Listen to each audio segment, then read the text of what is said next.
Okay. we can get it done. So that translates to 80 to 100 hours or something like that. Is that about right? Yep. And you've gone through the process with FAA, so that they say, yep, they have quite a list they go through, I know, and you've done that with them, and everything's all copacetic with FAA. Yes, it works well. They're actually very easy to work with. Okay, well that's great. That's a good thing. We've talked about a couple of other gyros, and I find them quite reasonably priced, and we always sort of shy away from price because these videos last a long time. So we'll tell our viewers, look, don't depend on these numbers. Check with Chris and his operation in the factory to get more current information. But just give me broad stroke parameter about what kind of money this costs. The base model is about $80,000 up to about $120,000 with all the bells and whistles. Okay, and what's the differences in those numbers? What extra stuff? We have electric heated seats, electric trim, cabin heat, high intensity lighting, LED lighting. We're working on air conditioning as well.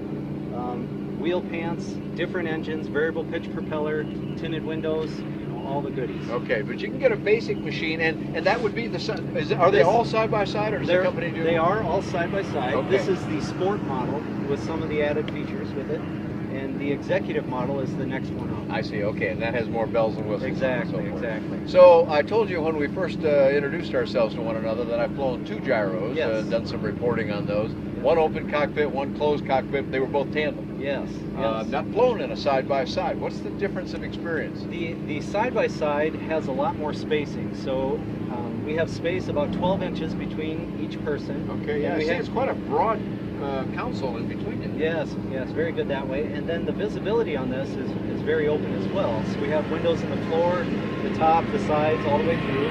Oh yeah, I see, okay. The biggest feature with this is the storage space. So behind each seat in the grass or what, I'm off the ground in about 100 feet. Okay. Landing is usually the size of a tennis ball. So anywhere in that variance. Well, that puts it in context, all right, although I don't imagine anybody ever actually landed on a tennis court, but that's interesting. Yep. What power plant are we using? We have the 914 on this one, and we offer a few different variations with that.